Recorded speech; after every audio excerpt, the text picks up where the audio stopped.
Rais wa Marekani Donald Trump amesema yuko tayari kulifikiria kwa uzito ombi la kuiuzia Uturuki ndege za kisasa za kivita aina ya F-35, hatua inayoweza kubadilisha kwa kiasi kikubwa ushirikiano wa kijeshi kati ya Washington na Ankara, huku ikizuia taharuki na upinzani mkali kutoka Israel ambayo inaona mpango huo kama tishio kwa usalama wake wa muda mrefu.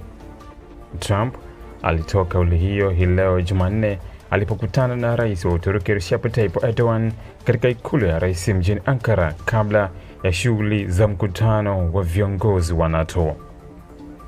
Akizungumza mbele ya waandishi wa habari, Trump alisema suala hilo bado halijafikiwa uamuzi wa mwisho, lakini akasema kuwa utawala wake unalichukulia kwa uzito na uko tayari kulichambua kwa mapana. Alisema ni uamuzi ambao tutafanya, bila shaka ni jambo ambalo tunalifikiria. Kauli hiyo imetafsiriwa na wachambuzi kama ishara kwamba White House imeanza kufungua mlango wa kurejesha ushirikiano wa karibu wa kijeshi na Uturuki ambao kwa miaka mingi ulikuwa umedorora kutokana na tofauti za kisera na masuala ya ununuzi wa silaha. Trump pia alimpongeza Erdogan kwa kile alichokiita uhusiano mzuri kati ya Marekani na Uturuki, akisema Ankara imeonyesha uaminifu mkubwa kwa Washington kuliko baadhi ya washirika wengine wa NATO. Aidha, alimuita Erdogan kuwa rafiki, jambo ambalo linaonyesha kuwa viongozi hao wawili wanaendelea kuwa na mahusiano ya karibu licha changamoto zilizowahi kujitokeza katika nchi zao. Wakati huo, shirika la habari la Reuters likinukuu vyanzo viwili vinavyofahamu mazungumzo yanayoendelea ndani ya utawala wa Marekani liliripoti kuwa Trump anatarajiwa kuunga mkono rasmi mpango wa kuiuzia Uturuki ndege hizo wakati wa ziara yake nchini humo. Endapo hatua hiyo itathibitishwa, itakuwa ni mabadiliko makubwa katika sera ya Marekani kuhusu ushirikiano wa kijeshi na Ankara. Hata hivyo, mpango huu umekumbana na upinzani mkali kutoka Israel.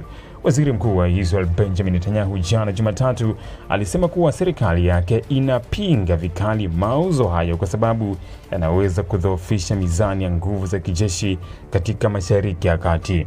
Kwa mujibu wa taarifa mbalimbali, Netanyahu alimweleza Trump msimamo huo katika mazungumzo ya simu yaliyofanyika wiki iliyopita na kumtaka asiruhusu mauzo hayo yaendelee. Israel inaeleza kuwa ndege za F-35 ni miongoni mwa silaha nyeti zaidi zinazotengenezwa na Marekani, hivyo kuipa Uturuki kunaweza kupunguza faida ya kijeshi ambayo Israel imekuwa nayo kwa miaka mingi dhidi ya mataifa mengine ya eneo hilo. Marekani pia ina wajibu wa kisheria kuhakikisha Israel inaendelea kuwa na kile kinachoitwa ubora wa kijeshi wa kimkakati katika Mashariki ya Kati, jambo ambalo limekuwa msingi wa sera za Washington kwa miongo kadhaa. Ili kuwa mwanafamilia bora wa Global TV, usisahau kusubscribe, like, kushare na kucomment. Baada ya kusubscribe, bonyeza alama ya kengele ili kupata taarifa kwa kila video inayopanda Global TV Online.